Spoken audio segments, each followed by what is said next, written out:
संतप्त मानस शांत हों, जिनके गुणों के गान में वे वर्धमान महान जिन विचरे हमारे ध्यान में। आज का विषय है निशल्यो वृत्ति। ये महाशास्त्र तत्वार्थ सूत्र के 7वें अध्याय का एक सूत्र है, जिसका अर्थ ये होता है कि वृत्ति जो होते हैं, अनुवृत्ति और महावृत्ति, वे निशल्य होते हैं। और शल्यें 3 प्रकार की होती हैं, माया, मिथ्यात्व और निदान। माया माने तो छल कपट है, आप जानते ही हैं माया कैसा है। मिथ्यात्व माने पर पदार्थों को अपना मानना, पर में एकत्व ममत्व कर्तृत्व बुद्धि, उसका नाम है मिथ्यात्व। और निदान का मतलब ये होता है कि हम ऐसी भावना करें कि हमने कोई भला काम किया है तो उसके बदले में मुझे इस चीज़ की प्राप्ति हो, उसे बोलते हैं निदान। तो कहते 3 चीज़ें जिसके जीवन में नहीं होंगी वही व्यक्ति वास्तव में वृत्ति हो सकता है। सबसे अधिक महत्वपूर्ण बात है इसमें मिथ्यात्व की। जैन दर्शन में हजारों स्थान पर इस बात को कहा है कि सम्यक दर्शन के बिना सम्यक चारित्र नहीं होता। और वृत्त जो है वो अनुवृत्त और महावृत्त, ये सम्यक चारित्र के भेद हैं, स्टेजेज हैं। इसलिए कहते हैं कि जब तक मिथ्यात्व है, पर पदार्थ में अपनापन है, वस्तु के सही स्वरूप को हमने जब तक समझा नहीं है, तब तक किसी के वृत्त हो ही नहीं सकते हैं। वो ये समझता है कि हमने हिंसा नहीं की तो हमें अहिंसा महावृत्त हो गया, अहिंसा अनुवृत्त हो गया। हमने झूठ नहीं बोला तो सत्य अनुवृत्त या सत्य महावृत्त हो गया। हमने चोरी नहीं की तो अचौरी अनुवृत्त या अचौरी महावृत्त हो गया। इसी प्रकार हमने किसी परिस्थिति पे निगाह खराब नहीं डाली तो ब्रह्मचर्य अनुवृत्त हो गया। और परिग्रह सीमित रखा तो परिग्रह परिमाणानुवृत्त हो गया। लेकिन हम जब देखते हैं कि जितने कीड़े मकोड़े हैं अथवा जो एकेंद्रीय जीव हैं, पेड़ पौधे हैं, जिन्हें हम निगोदिया भी कहते हैं, वे कितने जीवों की हिंसा करते हैं। वे कहाँ झूठ बोलते हैं? उनके जबान ही नहीं है तो झूठ बोलेंगे कैसे? जबान भी है तो भाषा नहीं है तो झूठ बोलेंगे कैसे? वे किसके घर चोरी करने जाते हैं? वे किसकी माँ बहन को छेड़ते हैं? और उनके पास कौन सा परिग्रह है?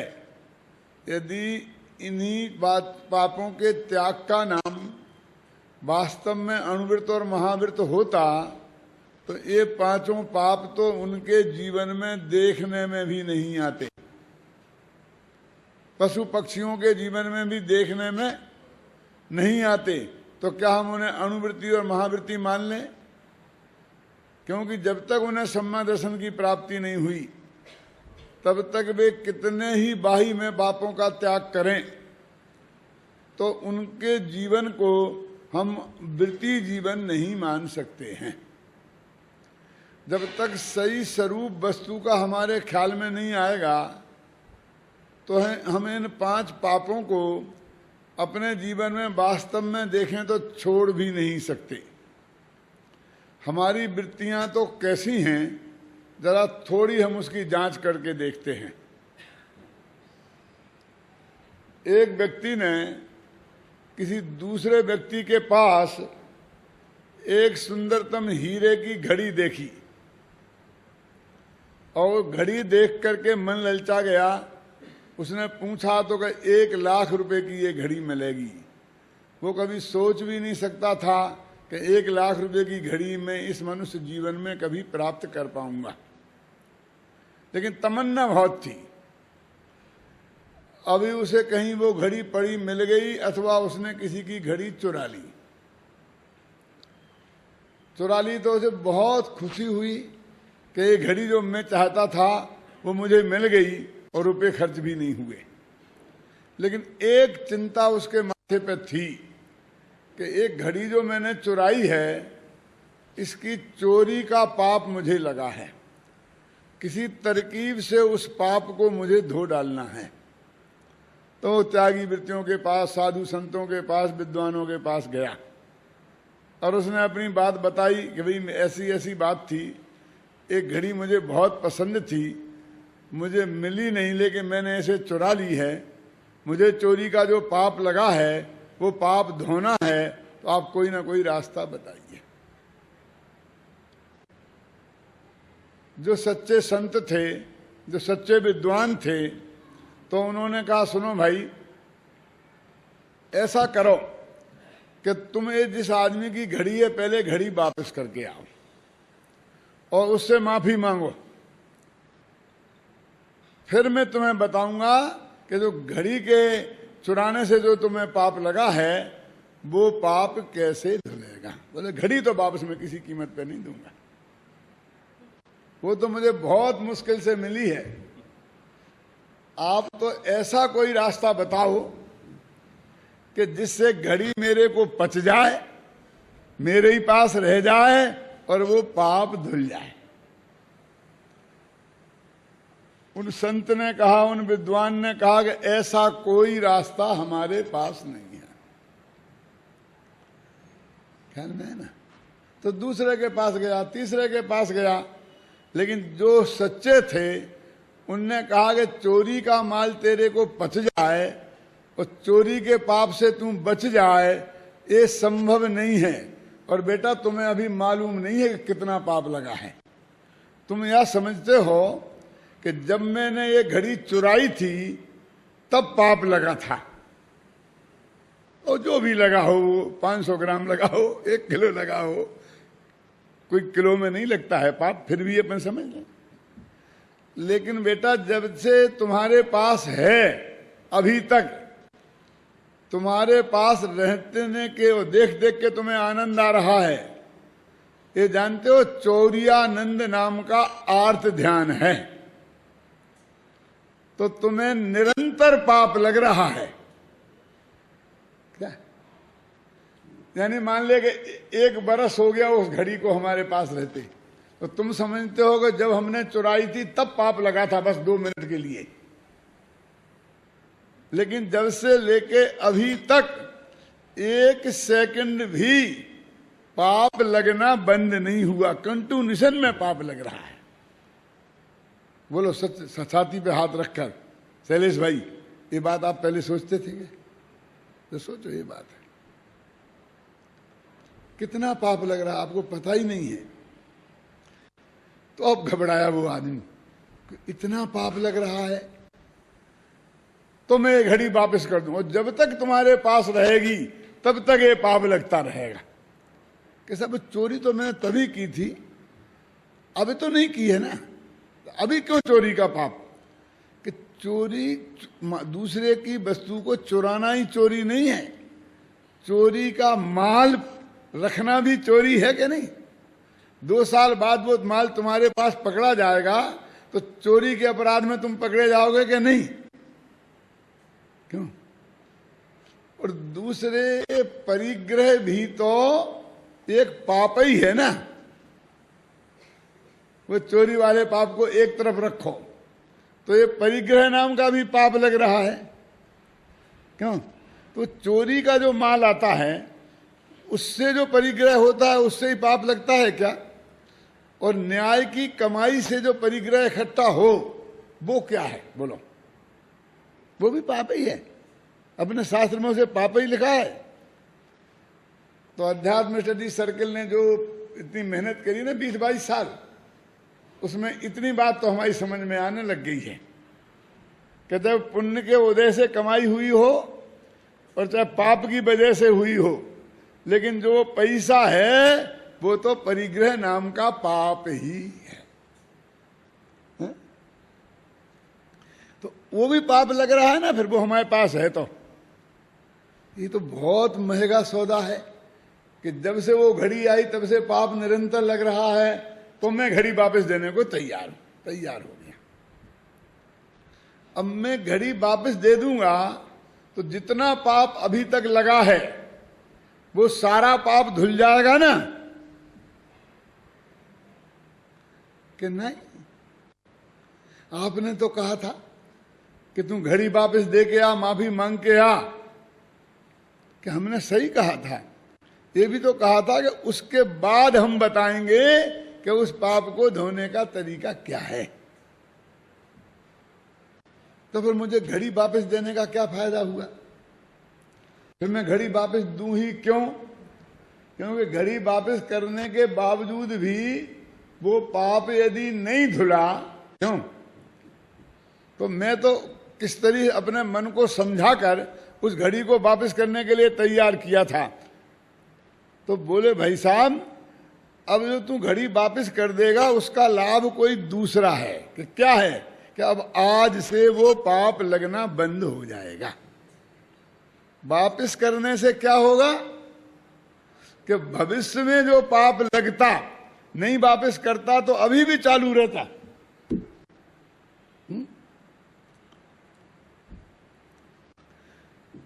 दूसरा और इसमें थोड़ा गणित है, थोड़ा खतरनाक है कि वो घड़ी तुम्हारे पास कब तक रहेगी। अभी हम लोग ऐसा समझते हैं कि पुण्य के उदय से हमें परिग्रह की प्राप्ति होती है। रुपया, पैसा, धन, स्त्री, पुत्र, मकान, जायदाद पुण्य के उदय से मिलता है, और पाप का उदय आता है तो चला जाता है। ऐसे कहते हैं ना, जब पाप का उदय आएगा तो चला जाएगा। लेकिन ऐसा नहीं है। पाप के उदय से भी संयोग मिलते हैं और पुण्य के उदय से भी संयोग मिलते हैं। दोनों से मिलते ही मिलते हैं। पाप के उदय से प्रतिकूल संयोग मिलते हैं और पुण्य के उदय से अनुकूल संयोग मिलते हैं। क्यों? सीता जैसी पत्नी राम को प्राप्त हुई थी तो पुण्य के उदय से प्राप्त हुई थी। तो शूर्पणखा जैसी पत्नी किसी को पुण्य के उदय से प्राप्त होगी कि पाप के उदय से? राम जैसा बेटा यदि पुण्य के उदय से प्राप्त हुआ था तो वो ऐसा बेटा जिसने सैनिक को जेल में डाल दिया था वो भी उसे पुण्य के उदय से प्राप्त हुआ होगा? अथवा वो औरंगजेब जिसने अपने बाप को भी जेल में डाल दिया था वो उसे पुण्य के उदय से प्राप्त हुआ होगा? वो पाप के उदय से प्राप्त।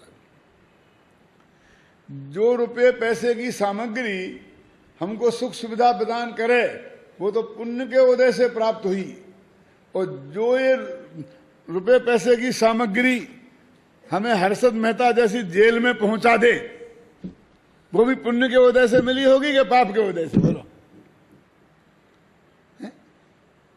संकट का कारण बने। तो यदि पुण्य और पाप के उदय से सब कुछ मिलता ही है, खत्म नहीं होता, तो फिर जाता काय से है, ये एक प्रश्न खड़ा हो गया। अभी तो हमारा हिसाब किताब था कि पुण्य के उदय से मिला और पाप के उदय से चला गया, निपट गया काम। जब दोनों से मिलता ही मिलता है तो जाने का कोई कारण होना चाहिए कि हाँ है कि पुण्य खलास हो गया तो चला गई पुण्य की सामग्री, और पाप खलास हो गया तो पाप की सामग्री चली जाएगी।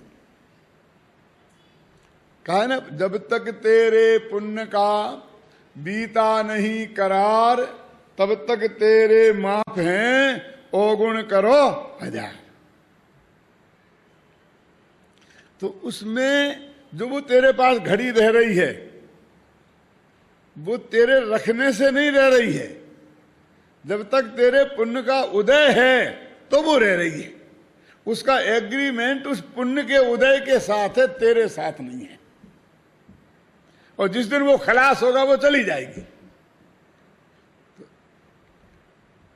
तो उसका अर्थ ये हो गया कि जब तक वो घड़ी हमारे पास रहेगी दिनेश भाई, उसमें प्रति समय पुण्य खर्च होगा और पाप बनेगा। बोल क्या, कितना महंगा सौदा है, जरा सोच तो दे। ये माताएं बहनें हैं, बहुत बहुत बढ़िया बढ़िया गहने गहने लेकर के घर में रखती हैं तिजोरी में, और मान लीजिए 10-10 सेट रख लिए, तो 10 सेट का परिग्रह आपके पास हो गया, तो पाप 10 ही सेटों का लगेगा। भले ही आप एक पहनो और बाकी 9 उसके अंदर पड़े रहे, क्योंकि आपके परिग्रह 10 सेट का है कि 1 सेट का है।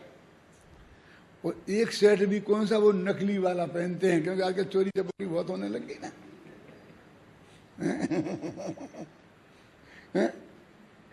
भोग में नहीं आ रहा है और पुण्य खर्च हो रहा है और पाप बन रहा है। कितना महंगा सौदा है, सोच लो अच्छी तरह से। तो वो कहता है कि वो जो तू आज घड़ी वापस दे देगा तो आज से पाप लगना बंद हो जाएगा। तो पुराना पाप का क्या होगा कि बेटा वो तो भोगने से ही कटेगा। क्यों कि ये पुण्य कार्य पाप को काटते नहीं हैं। बहुत खतरनाक बात है। ऐसे पंडित आपको बहुत मिलेंगे कि भैया तुमने आज तक खोटे काम करे ना, तो अब अच्छे काम करो तो पाप कट जाएगा। कर्म जो है ना, कर्म, पुण्य भी एक कर्म है और पाप भी एक कर्म है। ये भाई भाई है, ये आदमियों जैसे नहीं है जैसे भाई भाई की जेब काटता है। ये कर्म एक दूसरे को काटते नहीं है, आपस में नहीं काटते हैं, दूसरों को काटते हैं, आत्मा को काटते हैं, कर्म कर्म को नहीं काटते हैं। तो क्या होता है, तो ऐसा होता है कि मेरे को यहाँ पर एक चोट लग गई, तो एकदम खून निकल रहा था, जख्म हो गया था। तो भाई साहब ने देखा कि पंडित जी ये जख्म को आप खुला छोड़ के रखे हैं, इन्फेक्शन हो जाएगा तो लेने के देने पड़ जाएंगे, तो क्या करूं? अरे इसे पट्टी बांधो। तो मैंने घर में एक मेला कुचैला कपड़ा पड़ा था, पुराने जमाने में तो ऐसे ही करते थे ना, नया कपड़ा कौन खराब करे पट्टी में, तो मैंने उससे उसे बांध दिया। दूसरे भाई ने देखा कि ये क्या किया, कि चोट लग गई, कि इतना गंदा कपड़ा बांधा, इन्फेक्शन हो जाएगा। इनने कहा था खुले हाथ में इन्फेक्शन होगा, दूसरे भाई साहब बोले गंदे कपड़े से इन्फेक्शन हो जाएगा। तो क्या करूं कि साफ कपड़ा बांधो। तो हमने ऊपर से एक साफ कपड़ा बांध लिया, उसको हटाया नहीं। क्यों? अब इन्फेक्शन नहीं होगा ना। वो ऊपर वाले कपड़े ने नीचे के ऊपर साफ कपड़ा बांध दिया। अब और खतरा बढ़ गया, क्योंकि अब कोई टोकेगा भी नहीं, वो इन्फेक्शन आराम से होगा। फिर हमें डर लगा, एक कपड़ा तो अभी मेला हो जाएगा 2-4 घंटे में, ये मेला ना हो जाए तो उसके ऊपर हमने एक मेला कपड़ा फिर बांध दिया, और मेले के ऊपर साफ और साफ के ऊपर मेला। ऐसे बंद बांधते चले गए। हम ऐसे ही करते हैं, पुण्य पे पाप और पाप पे पुण्य। पहले पाप किया, क्यों बाजार में जाके लूट खसोट करी, फिर आके थोड़ा दान दे दिया, मंदिर में पूजा पाठ करा दिया, यहां बोल दिया, क्यों? तो पुण्य। और हम समझ रहे कि बैलेंस बराबर हो गया। ये पता नहीं 2 पट्टी बन गई, अंदर पाप की, ऊपर से पुण्य की, फिर पाप की, फिर पुण्य की। क्योंकि ये दोनों बंध की प्रक्रिया है, एक कर्म काटने की प्रक्रिया नहीं है, एक कर्म बंध की प्रक्रिया है। पुण्य और पाप दोनों। कोई पुण्य कर्म किसी पाप कर्म को काटता नहीं है। तो फिर क्या करें कि भैया बे तो हो गए ही काम होगा। जब वो अपना उदय में आएगा, वो अपना फल देगा, तुम्हें भुगतना पड़ेगा और वो कट जाएगा। कि और कोई उपाय नहीं है लेकिन बहुत महंगा है, आपको पुसाएगा नहीं। काटने का उपाय है संबर और निर्जा, और संबर सम्यक दर्शन से शुरू होता है। उसके पहले कोई भी कर्म काटने का उपाय विनागम में बताया नहीं है। पहले गुणस्थान में 117 प्रकृतियों का कर्म बंद होता है, लेकिन जब तक उसमें से नहीं निकले तो एक भी कर्म प्रति कटती नहीं है, बनती है। बनती चाहे पुण्य बने, चाहे पाप बने, चाहे पुण्य बने, चाहे पाप बने, बनती है। जब सम्यक दर्शन होता है तब कर्म कटना शुरू होते हैं। तो सबसे पहले तो कर्म का बंधना बंद होता है। ख्याल में है ना कौन सा? जैसे कहा था आगे कर्म नहीं बंधेगा, पुराने काटने की क्या बात है, बाद में बात करेंगे। तो वो 41 प्रकृतियों का बंधना बंद हो जाता है। अब वो सम्मा दर्शन तो बहुत बड़ी चीज है। वो मिथ्यात्व नाम की जो शल्य है ना, 3 शल्य, माया, मिथ्यात्व, निदान, निशल्यो, वृत्ति, ये 3 शल्य नहीं हो तो वृत्त होते हैं। तो मिथ्यात्व नाम की जो शल्य है, जब तक वो नहीं जाएगी तब तक कोई वृत्ति नहीं हो सकता। माया तो अनंतानुबंधी माया जाना चाहिए। अब प्रत्याख्याना वर्ण माया रह भी सकती है, प्रत्याख्याना वर्ण माया रह भी सकती है, संजुलन माया भी रह सकती है, और निदान नाम का आर्त ध्यान भी 5वें गुण स्थान तक होता है और वृत्ति हो जाता है। तो निदान और माया नाम की शल्य तो रहते हुए जीव कदाचित वृत्ति हो जाए, लेकिन मिथ्यात्व नामक शल्य के रहते हुए ये जीव कभी भी वृत्ति हो नहीं सकता। तो कर्मों का बंधना रुक नहीं सकता। बंधना नहीं रुकेगा तो झड़ने की तो बात ही मत कर। ये बंधन की प्रक्रिया है। तो घड़ी वापस चली जाएगी, क्यों? और वो कर्म कटेंगे नहीं, कोई उपाय नहीं है कि आगे ना बंधे। इसका उपाय है क्या? घड़ी का वापस देना। ये तो बहुत महंगा सौदा है कि घड़ी भी वापस चली जाए और इन कर्मों का फल भी हमें भोगना पड़े। तो मैं कहता हूं महंगा सौदा है। तो एक दफा तुम सोचो तो कि बंधन क्या है। जिस पाप को तुम कर रहे हो, उस पाप की वजह से कैसे बंधन की प्रक्रिया है, कैसे भोगना पड़ता है, कैसे काटने की प्रक्रिया है, जब तक उस बात को नहीं समझोगे तो ये पाप हमारे जीवन में से जाएगा नहीं। जरा पुण्य की भी बात हम समझें, वो साथ है ना पाप का, कि ऐसा नहीं है। कैसा है कि हमें पुण्य के उदय से कोई चीज मिली, तो वो जब मिली तब हमारा पुण्य खर्च हुआ, इतना ही नहीं है। लेकिन जब तक वो रहेगी तब तक निरंतर पुण्य खर्च होगा। हम क्या समझते हैं, हमने 10 लाख रुपया दिए और एक मकान खरीद लिया, बस एक दफे 10 लाख लग गए और मकान हमारे बाप का हो गया। क्यों? लेकिन वो मकान आपका बना रहे, इसके लिए आपको उसका टैक्स, प्रॉपर्टी टैक्स, उसका मेंटेनेंस, वो सारी चीजें खर्चे आपके माथे पे हैं कि नहीं हैं? उस 10 लाख की ब्याज, वो सब चीजें नहीं हैं। ऐसे ही उस संपत्ति को रखने के लिए आपके पुण्य निरंतर खर्च होगा। 10 बंगले हैं, 10 मकान हो गए, 10 कारें हो गई, भले ही आपका एक का उपयोग हो रहा है, एक और 9 बिल्कुल खड़ी हैं, लेकिन 9 का पुण्य 10 ही का खर्च हो रहा है आपके माथे से। तो हमारी भौतिक सामग्री जितनी हमें आवश्यकता है, उससे ज्यादा पुण्य के उदय से प्राप्त हो जाना ये कोई बहुत बड़े सौभाग्य की बात नहीं है, ये बहुत बड़ी तरक्की है। कितना विचित्र गणित है दिनेश भाई, कि उसमें पुण्य तो खर्च हो रहा है, हमारे पास है, और वो है क्या?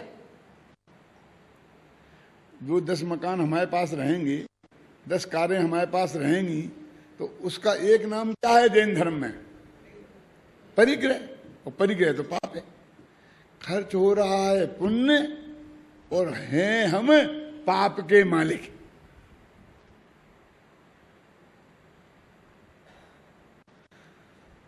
दस होटल के कमरे आपने बुक कर दिए, तो एक कमरे में आप सो रहे हैं, तो बाकी 9 कमरे को किराया आपको देना पड़ेगा कि नहीं देना पड़ेगा?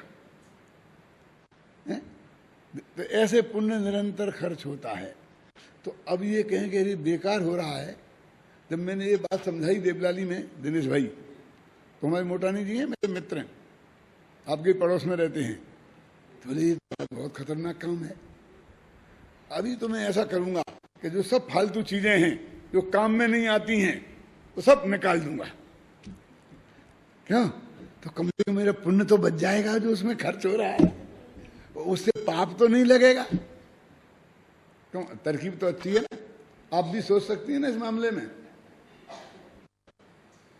सोचना चाहिए ना। तो मैंने कहा कि मोटानी जी बहुत धोखे में हो,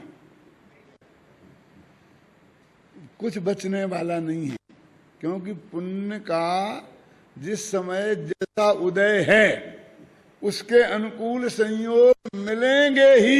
ऐसा नहीं कि अभी हमें नहीं चाहिए तो हमें 10 साल बाद आ जाना और जब तक वो पुण्य खड़ा रहेगा।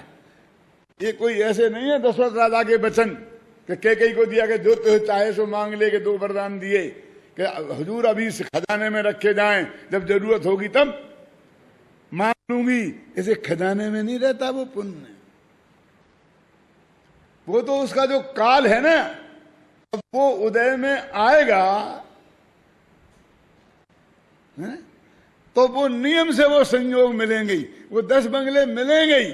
आपके हाथ में नहीं है कि मैं रखूं क्या नहीं रखूं, वे 10 कारें मिलेंगी ही और वो खड़ी रहेंगी और आप भोगेंगे नहीं, और उनका उनमें जो एकत्व ममत्व रहेगा तो उनका पाप भी आपको लगेगा। तो बचाने का कोई उपाय नहीं है। हाँ, आप चाहो तो भविष्य में पाप ना बंधे ऐसा इंतजाम हो सकता है रश्मि भाई, कि यदि आप उसका एकत्व ममत्व छोड़ दो, उसका त्याग कर दो, तो उनके रहने में जो पुण्य खर्च होता था वो तो होगा, वो तो नहीं बचेगा, ख्याल में है ना। लेकिन भविष्य में जो पाप बंधता था उस पाप बंधन से तुम बच सकते हो। क्यों? 6 कमरे तुमने बुक कर दिए हैं और 1 में रह रहे हो और 6 का एडवांस जमा करा दिया है, तो हम कहा हमने साहब 5 यूज नहीं किए, तो इनका हमें पैसा नहीं, पैसा तो लग गया, वो तो वापस होने वाला नहीं है। लेकिन फिर भी आप उसमें एकत्व मत तो नहीं रखो, यदि छोड़ दो तो जो परिग्रह नाम का जो पाप था वो पाप नहीं होगा, तो भविष्य में पाप नहीं बंधेगा। इतनी बचत हो सकती है, क्योंकि इतना भी नहीं होता तो मोक्ष का मार्ग ही रास्ता बंद हो जाता। कैसे बंद हो जाता? क्योंकि फिर हम त्याग ही नहीं सकते। जो भी पुण्य पाप के उदय से था वो हमें मिलता ही मिलता, कर्म की तरफ से तो कोई सुविधा थी नहीं, और हमें उसे अपना रखना ही पड़ता, और हमें त्यागने की सुविधा नहीं होती तो धर्म का रास्ता बंद हो जाता। इतनी सुविधा है कि तुम यदि ऐसी शर्त नहीं रखोगे भविष्य में हम इसके काम लेंगे, और जो आया है तो खलास हो जाने दो, फिर भी मुझे इसकी मालकी नहीं चाहिए, यदि ऐसी तुम्हारे में त्याग बुद्धि आ जाए तो भविष्य के पाप से तुम बच सकते हो। पुण्य तो तब भी खर्च होगा। तो ये पुण्य पाप का गणित है। इससे आगे थोड़े बढ़ो, कि जैसे मैंने कहा ना कि ये पुण्य पाप हमें बांधना बंद करना है, तो बंद करने का उपाय तो मैंने बोला ना, मिथ्यात्व नामक शल्य के त्याग का नाम है। और मिथ्यात्व नामक शल्य क्या है कि पर पदार्थ में ममत्व बुद्धि, एकत्व बुद्धि, कर्तृत्व बुद्धि और भोक्तृत्व बुद्धि, पर पदार्थ में ये मैं हूं, ये मेरी है, मैं इसका करता हूं, मैं इसका भोगता हूं, ऐसा मानना, इसका नाम है मिथ्यात्व। ये मिथ्यात्व के मामले में बहुत गड़बड़ हुई है। ये जो श्रद्धा गुण की पर्याय है ना, तो इसको हम एक तो ऐसा बोलते हैं कि श्रद्धा माने विश्वास, और श्रद्धा शब्द का तो हम ऐसा अर्थ है जिसकी जितनी श्रद्धा हो भैया उतना दे दो। श्रद्धा भक्ति, श्रद्धा भक्ति शब्द लोक में ऐसे अर्थ में होता है कि जैसी तुम्हारी भावना हो, आपकी जितनी श्रद्धा भक्ति हो उतना आप दान दे दो अध्यात्म सर्कल को। तो श्रद्धा भक्ति माने भावना हो, आपको अच्छा लगता हो काम, जबकि श्रद्धा के इसका कोई लेना देना नहीं है। श्रद्धा माने विश्वास भी नहीं होता, कि जब विश्वास नहीं होगा तो काम नहीं होगा। तो यहां श्रद्धा माने क्या होता है कि इन शरीर आदि बाह्य पदार्थों में, इनमें जो अपनापन है उसका नाम मिथ्यात्व है, उसका नाम श्रद्धा है, मिथ्या श्रद्धा है। वो इतना भयंकर पाप है। उस पाप के फल में ये आत्मा अनादिकाल से निगोद में है। ये किसी की समझ में ही नहीं आता। हिंसा, झूठ, चोरी, कुशील, परिग्रह का पाप तो समझ में आता है। क्यों? लेकिन ये पाप किसी की समझ में नहीं आता कि देह में हूं, मेरे अंदर में ऐसी मान्यता पड़ी है, ये भी कोई पाप मेरे से हो रहा है। जबकि ये सबसे बड़ा पाप है, मिथ्यात्व नामक सल है, जो इसने हमारे वृत्तों को रोक रखा है। हम क्या समझते हैं, हम हिंसा करते हैं, झूठ बोलते हैं, चोरी करते हैं, ख्याल में है ना, परिस्थिति के माँ बहन की तरफ देखते हैं, परिग्रह जोड़ते हैं, इससे हमारे वृत्त रुके हुए हैं। यदि हम ये चीजें छोड़ दें तो हमारे वृत्त हम वृत्ति हो जाएंगे। मानते कि नहीं मानते? बस ये चीजें छोड़ दो। अब शास्त्र में तो क्या लिखा है, निसल्लो वृत्ति। शास्त्र में ये कहाँ लिखा कि 5 चीजें छोड़ दोगे तो तुम वृत्ति हो जाओगे। थोड़ी खतरनाक बात कहता हूं, नाराज मत हो जाना। अभी आजकल चलता ना, अणुवृत्त लेने की एक चर्चा चलती है, आंदोलन चलता है। अणुवृत्त आंदोलन चलता कि नहीं चलता, कि अणुवृत्ति बनो, सब अणुवृत्ति बनो। तो क्या है, 5 पाप का त्याग करो। तो 5 पाप का त्याग करके जो हम अणुवृत्ति बनाते हैं तो उसका एक पुरस्कार भी दिया जाता है 7 लाख 2 लाख रुपए का। तो वो इधर शंकर दयाल शर्मा को दे दिया गया था एक दफे, और किसी राष्ट्रपति को, किसी ऐसे बड़े बड़े आदमियों को वो दे देते हैं। क्या है कुछ उद्देश्य उसका, वो जाने। लेकिन मुझे आश्चर्य ये लगता है कि जो जैनियों के व्रत हैं, जो निसल्यो वृत्ति वाले व्रत हैं, 12 व्रत, जो सम्यक दर्शन के बिना किसी कीमत पे होते नहीं हैं,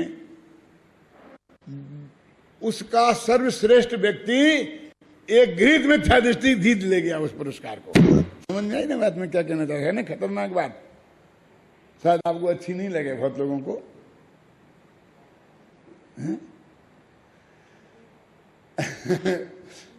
आपको मालूम है कि भगवान महावीर का 25वां निर्वाण वर्ष था। तो उस निर्वाण वर्ष की एक कमेटी बनी थी दिगंबरों की खासकर, जिसमें साहू जी उसके अध्यक्ष थे। तो उन्होंने एक प्रतियोगिता निकाली क्षमावाणी के पर, कि क्षमावाणी की चित्र प्रतियोगिता, चित्र बना के लाओ क्षमावाणी पे, मिच्छामि दुक्कड़म पर। तो उसमें उन चित्रों में फर्स्ट क्लास फर्स्ट कौन आया उसको पुरस्कार देंगे। तो हजारों चित्र पहुंचे, और जो चित्र को पुरस्कार दिया गया, भाग्य से वो पुरस्कार का समारोह हमारे जयपुर में हुआ। और जयपुर में ये चित्र कौन सा था कि श्री कृष्ण भगवान और शिशुपाल राजा। तो एक में शिशुपाल राजा बना है, वो 100 अपराध करता है, तब तक श्री कृष्ण से माफ करते जाते हैं, और 101वां अपराध करता है तो वे उसकी गर्दन काट देते हैं, अब वो मर जाता है। और उसमें लिखा था उत्तम क्षमा का सर्वश्रेष्ठ चित्र ये है। मैं भी उस सभा में था, दिनेश भाई, और उसके जो नेमीचंद जी थे उनका स्वर्गवास हो गया, साहू जी के वो काम देखते थे। तो उन्होंने उसकी व्याख्या की भाषण दे करके कि एक पुरस्कार हमने क्यों दिया, कि क्षमा वीरस्य भूषणम, क्षमा वीरों का भूषण है, कायरों का नहीं। तो श्री कृष्ण वीर थे, और शिशुपाल के उन्होंने 100 अपराध माफ कर दिए। वीर वे मार सकते थे उसे, फिर भी नहीं मारा, इसलिए तो वे क्षमा के धारी हो गए। और 100वां एक अपराध किया तो उसकी गर्दन काट दी, तो उनने वीरता सिद्ध कर दी, इसलिए वे वीर भी थे और क्षमा के धारी भी थे, इसलिए फर्स्ट क्लास। बाद में मेरा नंबर था भाषण देने का, अभी तो बहुत मुश्किल हो गई। मैंने उस सभा में कहा कि गजब हो गया। कि क्या गजब हो गया? कि उत्तम क्षमा पर वो सर्वश्रेष्ठ सिद्ध हो गया कि जिसने हमारी आंखों के सामने अभी हत्या की, हत्यारा उत्तम क्षमा का धारक हो गया। क्यों जी? ये वीरता सिद्ध करने के लिए कैलाश जी किसी की हत्या करना जरूरी है? वीरता क्या सिर्फ हत्याओं के क्षेत्र में ही होती है? धर्मवीर लोग नहीं होते हैं, दानवीर लोग नहीं होते हैं, और क्षेत्रों में भी तो वीरता होती है कि नहीं होती है? बोलिए। हमारे भगवान महावीर थे कि नहीं थे? उनने किसकी हत्या की थी? उनने तो प्राणी मात्र को अभयदान दिया था। वे महावीर थे कि नहीं थे? तो क्या वीरता सिद्ध करने के लिए हत्या दिखाना बहुत जरूरी है? और दूसरे आप कहते 100 अपराध माफ कर दिए, 100 अपराध माफ कर दिए, लेकिन 100 अपराध कहां माफ किए? श्री कृष्ण की जो बुआ थी वो श्रीपाल पहुपाल, क्या नाम उसका, शिशुपाल की मां थी, और इनका झगड़ा होता रहता था, तो वो जानती थी कभी ये श्री कृष्ण से मार डालेगा, तो उनने श्री कृष्ण से वचन लिया था कि तू कभी इसको, मेरे बेटे को मारेगा नहीं। तो श्री कृष्ण ने उसे वचन दिया था कि देखो मैं ये वचन तो नहीं दे सकता हूं कि मैं मारूंगा नहीं, लेकिन मैं इतना कहता हूं कि इसके 100 अपराध मैं माफ कर दूंगा, फिर भी ये नहीं मानेगा, 101वां करेगा तो मैं जरूर मारूंगा। तो वो तो अपनी भुआ को दिए हुए वचन में बंधे थे और बराबर एक एक गिन रहे थे। 90वां हो गया, 91वां, 100वां, और 100 पूरे होते ही उनने काम तमाम कर दिया। क्यों भाई साहब? उनने एक भी अपराध यदि माफ किया होता तो दूसरा अपराध हो ही नहीं सकता था। क्यों? कि दूसरा पहला कहलाता ना, पहला माफ कर दिया होता तो दूसरा नंबर क्यों कहलाता? वो तो पहला कहलाता ना। ये गिनती में 100 गिने, इसका मतलब है उन्होंने एक भी अपराध माफ नहीं किया, अन्यथा 100 होते कैसे? नहीं? उत्तम क्षमा का पुरस्कार एक हत्यारा ले गया। मैंने कहा भैया, भगवान पारसनाथ पर कमठ ने उपसर्ग किया था, क्या उत्तम क्षमा के लिए पारसनाथ में उत्तम क्षमा की कोई कमी थी? मैं आपसे पूछता हूं, पारसनाथ में उत्तम क्षमा की कोई कमी होती तो अंतर मुहूर्त में उन्हें केवल ज्ञान कैसे हो गया? ये कमठ के उपसर्ग वाला जो चित्र है, क्या वो उत्तम क्षमा का सर्वश्रेष्ठ चित्र नहीं हो सकता है? और हमारे ऋषि मुनि हैं जिनके माथे पर सिगड़ी जला दी गई, जिनने सिगड़ी जलाई उनने उससे बैर विरोध नहीं माना, उत्तम क्षमा नहीं है वो? हमारे पांडवों के गर्म गहने पहना दिए गए, क्या वे उत्तम क्षमा के उदाहरण नहीं है? लाखों उदाहरण हमारे शास्त्रों में भरे पड़े हैं, और हमको यही उदाहरण कि साहब उसमें वीरता सिद्ध नहीं होती। तो पारसनाथ कायर थे, 3 पांडव जो मोक्ष गए हैं, क्यों? वे कायर थे, वे वीर नहीं थे क्या? महावीर पे इतना इतना उपसर्ग हुए और उन्होंने किसी पर कोई सबको माफ किया, तो वे कायर थे क्या? मेरे कहने का अर्थ ये है कि हमारा विवेक कितना कुंठित हो गया है। ऐसे ही ऐसी बात है कि जो ये तो कहते मिथ्यात्व नामक सल नहीं होगी तो वृत्त होंगे, लिखा ना निसल्यो वृत्ति में, सूत्र जी में।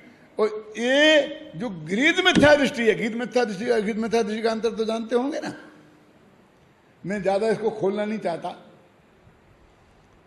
माने जैसे जैन धर्म में श्रद्धा ही नहीं है, जो सच्चे देव सतगुरु का स्वरूप ही नहीं जानते हैं, जो रागी देवी देवताओं को ही पूजते मानते हैं, उनको ही जगह करता धरता मानते हैं, जिसे जैन धर्म का वस्तु स्वरूप का ख्याल ही नहीं है और श्रद्धा भी नहीं है, वो आदमी वृत्ति होने का पुरस्कार ले गया। और हमारी समाज में सैकड़ों संत हैं जो महावृत्ति हैं। क्यों? हमारी समाज में सैकड़ों और ऐसे लोग हैं जो अनुवृत्ति हैं। क्यों? वो इसके कोई काबिल ही सिद्ध नहीं हुआ, यानी वो सब वैसे हो गया। जो परीक्षा में नहीं बैठा था वो टॉपर्स हो गया, यूनिवर्सिटी का फर्स्ट क्लास फर्स्ट का सर्टिफिकेट वो ले गया, और जो बेचारा एक एक अक्षर लिख के सही जवाब लेके आया था उसकी मार्कशीट ही गायब है।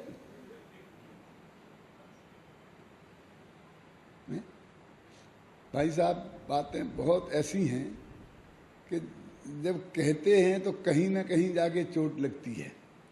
और कोई समझता है कि ये मेरे विरुद्ध कहा जा रहा है, लेकिन मेरा अंदर पुकार पुकार के कहता है कि इतनी महत्वपूर्ण बात तेरे ख्याल में आ गई है और तेरे साथ ही ये मर जाएगी और जगत के ख्याल में नहीं आएगी, तो उससे जो महापाप होगा उसका जिम्मेवार तू क्या देगा। भगवान महावीर के दरबार में जाकर तेरे से पूछा जाएगा कि बेटा तू ये समझता था तो तूने जगत को ये बात क्यों नहीं बताई कि मुझे डर लगता था कि वे नाराज हो जाएं। तो मैं क्या, महाराज ये कहेंगे तो ऐसे डरपों का काम है, ऐसे डरपोकों को जैन तत्व ज्ञान का ज्ञान हुआ, मुझे दुख इस बात का है।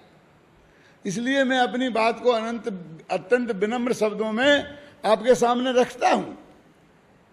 आचार्य की सूत्र है निशल्यो वृत्ति, मिथ्यात्व नामक शल्य जब तक है तब तक किसी के जीवन में वृत्त हो ही नहीं सकते। बाहर से पापों के त्याग का नाम वृत्त नहीं है, अंदर में मिथ्यात्व छूटे, पर में एकत्व ममत्व बुद्धि छूटे तो उसका नाम वृत्त है। थोड़ी और गहराई में हम जाएं। सबसे बड़ी बात तो ये है कि हमको वो बंध जैसा ही नहीं लगता, हमें वो पाप जैसा ही नहीं लगता, जो पाप का बाप नहीं बाप का बाप है।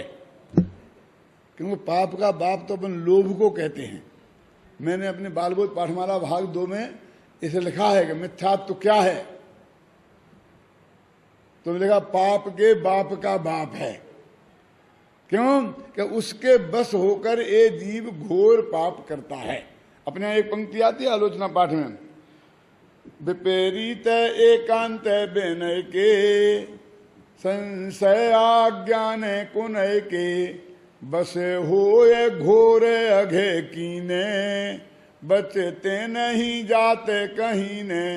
क्या हमने 5 प्रकार के मिथ्यात्व है ना, एकांत मिथ्यात्व, विपरीत मिथ्यात्व, संशय मिथ्यात्व, अज्ञान मिथ्यात्व, इनके बस होकर घोर पाप किए।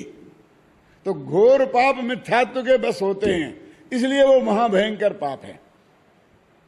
तो ये पाप कैसा होता होगा? हम किसी जीव को मारें तो वो हमें पाप लगता है, झूठ बोलें तो पाप लगता है, चोरी करें तो पाप लगता है।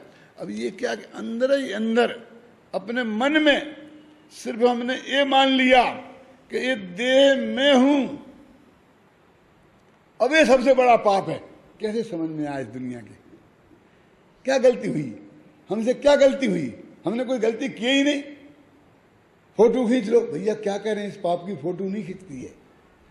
कोई हिंसा कर रहा हो तो फोटो खींच सकती है, फिल्म बन सकती है। झूठ बोलने की फिल्म बन सकती है, चोरी करने की फिल्म बन सकती है, व्यभिचार की फिल्म बन सकती है, परिग्रह की फिल्म बन सकती है। लेकिन अंदर में यहां बैठे बैठे एक आदमी ये मान रहा है कि ये देह में हूं, राय हूं, वो एक नहीं मान रहा है। तो दोनों की फोटो खींची जाएगी तो कुछ फर्क आएगा? नहीं आएगा ना। तो इस जगत में ये जो मिथ्यात्व नामक जो पाप है सबसे बड़ा, ये जगत को पाप नहीं लगता। और ये मिथ्यात्व नामक पाप छूट जाए तो ऐसा नहीं लगता कि कुछ छूटा है। मैं एक बात कहा करता हूं जगह जगह जाकर कि अभी अपन सब लोग यहाँ बैठे हैं, तो किसी भी आदमी को अभी यहीं मिथ्यात्व नामक पाप छूटकर सम्यक दर्शन नामक धर्म प्रकट हो सकता है। कोई असंभव बात नहीं है। यदि किसी को कदाचित हो गया तो क्या होगा? आपको पता चल जाएगा कि अभी तक ये मिथ्या दृष्टि था, अभी सम्मान दृष्टि हो गया। क्यों नहीं लगेगा ना? क्योंकि उसके 2 सींग उगने वाले नहीं है। वो बिल्कुल ऐसा ही ऐसा जैसा अभी दिख रहा है वैसा ही क्या वैसा ही दिखेगा। वो तो अंदर की महान क्रांति है, इतनी अंदर अंदर होने वाली क्रांति है।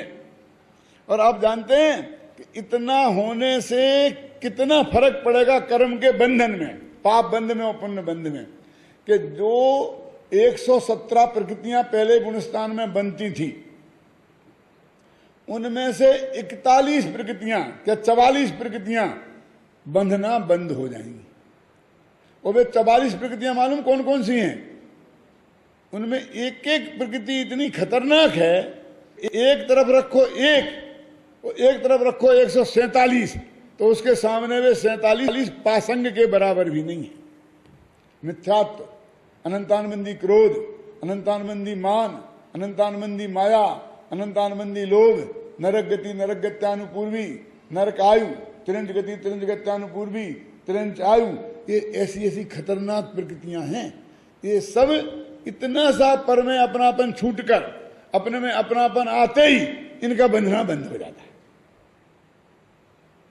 और जो बंधती हैं उनकी कोई कीमत नहीं है।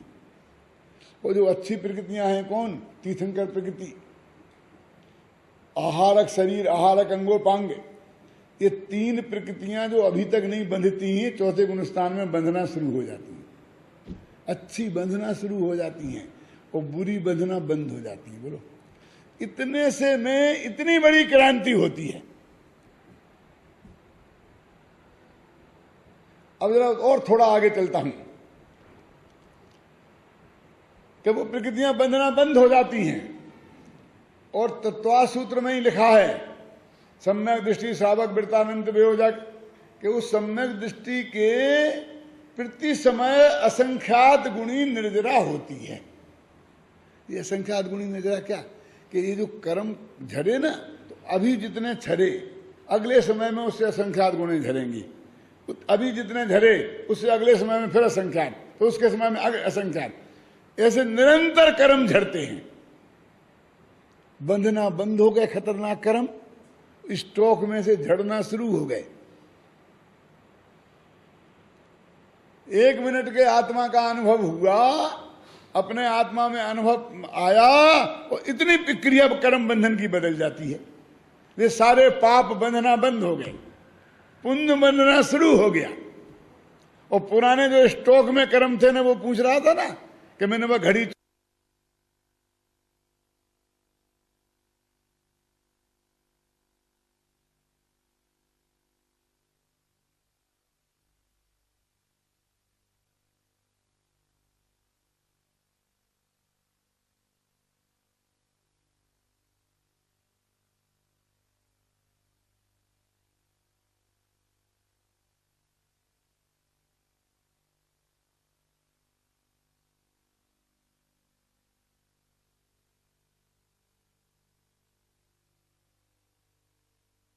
सब पीछे ही हट जाता।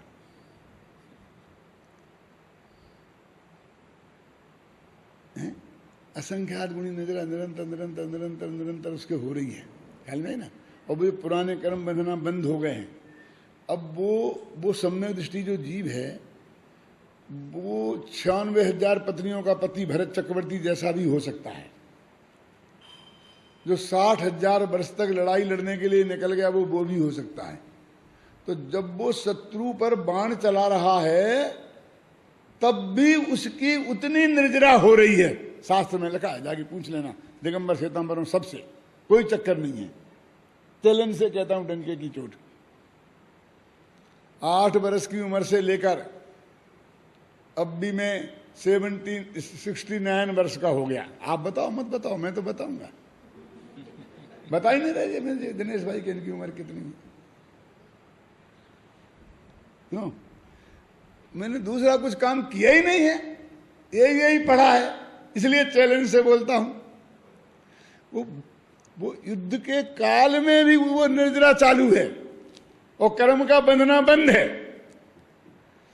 और वो भोग रहे, उसके काल में भी वो निर्जरा चालू है और कर्मों का बंधना बंद है। क्या? द्वेष के काल में भी, राग के काल में भी, और भगवान की पूजा भक्ति करते समय शुभ भाव के काल में भी वे कर्म झड़ रहे हैं और बंध का अभाव है। लेकिन वो पूजा भक्ति के कारण नहीं, उसके वो काम हो रहा है, लेकिन वो शुभ भाव के कारण नहीं। उस शुभ भाव से तो एक्स्ट्रा पुण्य बन रहा और अशुभ भाव से पाप बन रहा। भोग के भाव से पाप बन रहा, लड़ाई के भाव से पाप बन रहा, लेकिन बहुत छोटा छोटा, उसकी कोई गिनती नहीं है। और तीनों काल में कर्म, जो खतरनाक कर्म बंध नहीं रहे और पुराने बंधे बनाए झड़ रहे। बोलो, ये बंध की प्रक्रिया है। ये निर्जरा का स्वरूप है। और जब वो शुद्धोपयोग में चला जाए तो भी उतने ही खिल रहे, थोड़े से ज्यादा, बस आटे में नमक जैसा, कोई फर्क नहीं पड़ता। शुभ का काल हो, अशुभ का काल हो, शुद्धोपयोग का काल हो, सब प्रवचन सार में लिखा है। शुद्धोपयोग के काल में भी, शुभोपयोग के काल में भी, अशुभोपयोग के काल में भी, द्वेष के काल में भी, अशुभ राग के काल में भी, उस जिस गुण स्थान में वो है चौथे में, उसमें जितनी निर्जरा होनी है वो प्रति समय हो रही। ऐसा नहीं है कि युद्ध में बंदूक चलाते वक्त थोड़ी कम हो जाएगी, कम नहीं होगी। धर्म क्या चीज है, कर्म बंध कैसे होते हैं, कर्म कैसे झड़ते हैं, ये बात का पता नहीं है। और हम कुछ ना कुछ किए जा रहे हैं, बाह्य क्रिया में उलझे हैं और थोड़ी सी क्रिया करके अपने को धर्मात्मा मान लेते हैं। और जरा सी क्रिया बिगड़ जाए तो अपने को पापी घोषित कर देते हैं, जबकि उससे धर्मात्मापन का और पापीपन का, पुण्यात्मापन का कोई संबंध नहीं है, क्योंकि वो तो जड़ की क्रिया है।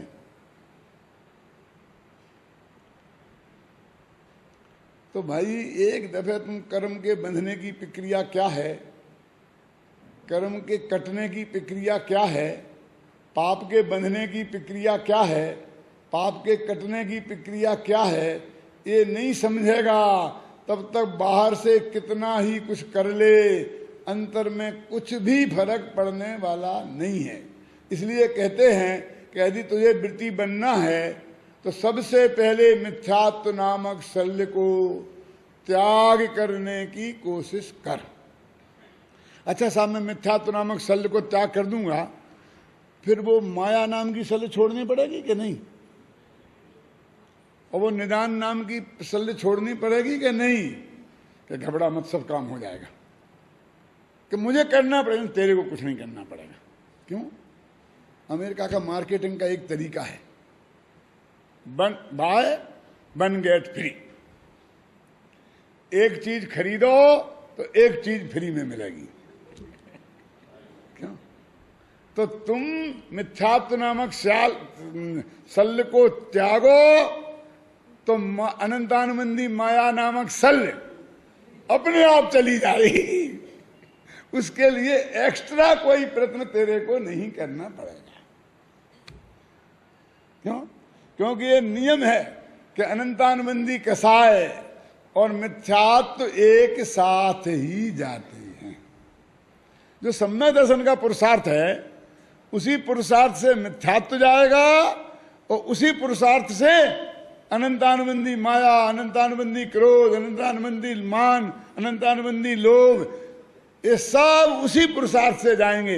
एक्स्ट्रा कोई पुरुषार्थ तेरे को करने की जरूरत नहीं है।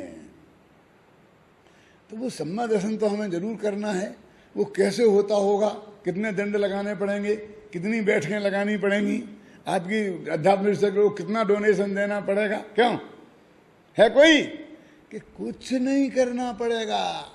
सिर्फ अंदर में जो तेरे शरीरादिक में एकत्व बुद्धि है वो टूट के त्रिकाली ध्रुव भगवान आत्मा जो अंदर में विराजमान है उसमें ये हो जाए कि ये ही मैं हूं, वो काम खलास कर। इतने से छोटे पुरुषार्थ में इतना महान कार्य होता है। सब लोग उस बात को गहराई से समझकर उस महान कार्य करने का पुरुषार्थ करें इस और निश्चल होकर वृत्ति बने। इसी मंगल भावना के साथ मैं अभी की बात समाप्त करता हूँ।